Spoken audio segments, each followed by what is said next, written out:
In this video, I wanted to review and share my thoughts about the Kingbull Hunter 2.0 e-bike. This is an upgraded version from their original Hunter e-bike, so it comes with better specs and features. So I wanted to share that with you in this video, and I'll put a link to the product in the description below if you want to learn more about it. Starting off, this is a fat tire e-bike, so it comes with 26-inch by 4-inch tires, and it also comes paired with front suspension, which I feel like it makes for a pretty smooth ride. It also comes with this nice seat, which is pretty cushiony, so it's pretty comfortable when you're riding over top of rough terrain. I also like that it includes fenders with it. It also includes a rear rack, and when I got this e-bike, it also included bungee straps, which I feel like is always nice and convenient if you're ever hauling stuff. I got this in the color beige, and I think it looks awesome, especially in person. This paint color is so crisp and nice, and it's unique. I really haven't seen it before on any other e-bike, so it looks really nice. One thing that would help the overall appearance, though, in my opinion, would be if the battery was embedded into the frame instead of just slapped onto it like this. I think it looks better when they're just embedded into it, so that is one detail that could just improve the overall looks of it. The battery is rated IPX6.5 though, which means it's going to be protected from the rain and the elements, so that's nice, especially if you're going to be riding this in different weather conditions. Taking a look at the handlebar setup, these just go straight across, so it's more of a mountain bike style. And then it also comes with hydraulic brakes, which I love on an e-bike. I feel like it stops it way faster and smoother and safer, so I prefer these over mechanical brakes. This also comes integrated with a front headlight and a rear tail light that also glows brighter when you squeeze the brakes, so that's nice as well to give you more visibility when you're riding out in public or if you're riding out at night. The screen display is very clean and sleek. It looks really nice, and it shows all your normal metrics on there. One small improvement would be if they took the battery icon and showed it in an actual number versus just bars. That just gives me a better idea of how much battery life I have left, saying it's at 19% versus 1 bar left, because I don't fully know what 1 bar means. So that would make it a little bit better.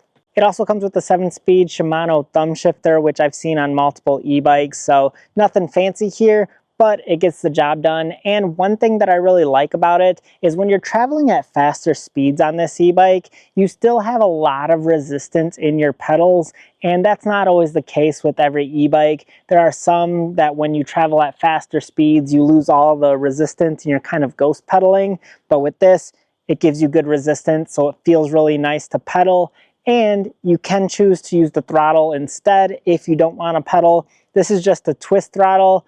I kind of personally prefer thumb throttles, but that's just a personal opinion because I know a lot of people that prefer these twist throttles better, so that's kind of up to you.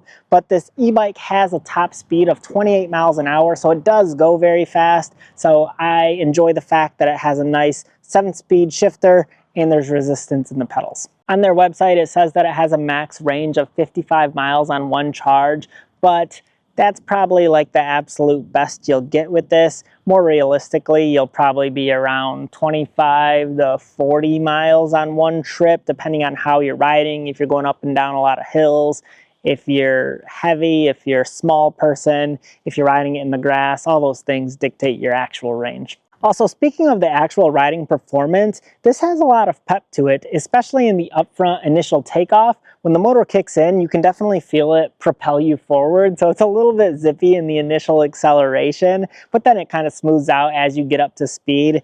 This does have a cadence sensor, so whatever pedal assist level you're in, it will just bring you up to that speed level and just keep you there.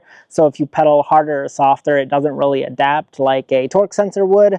But I find cadence sensors to be just fine, especially for commuting long distances. I actually prefer a cadence sensor over a torque sensor. Another thing I actually noticed when I was riding this is it kind of feels like a little bit more of a compact size e-bike, just in the overall length of it. And the reason I say that is because when I was pedaling and turning, there isn't a big gap between the pedal and this fender right here. It caught my foot a few times when I was turning just because there isn't a huge gap between the front tire and the pedal. So you have to keep your foot to the back of the pedal if you're going to be turning a lot, because if your foot's out here, it might get caught on the tire. So that is one thing I noticed when turning and riding this thing. This e-bike also has the weight capacity of 400 pounds, so it should be able to accommodate larger people, smaller people, all different sizes. And then the last thing I want to mention is that at the time of this recording, this product comes in at a price of $1,000. Actually $999, so it's slightly under $1,000, which I feel like is a great price for a fat tire e-bike, especially ones that come with hydraulic brakes, comes with a nice screen, comes with a rear rack included, integrated lights. I find that to be awesome for this price point, so I feel like it's actually a pretty decent value for what it costs you.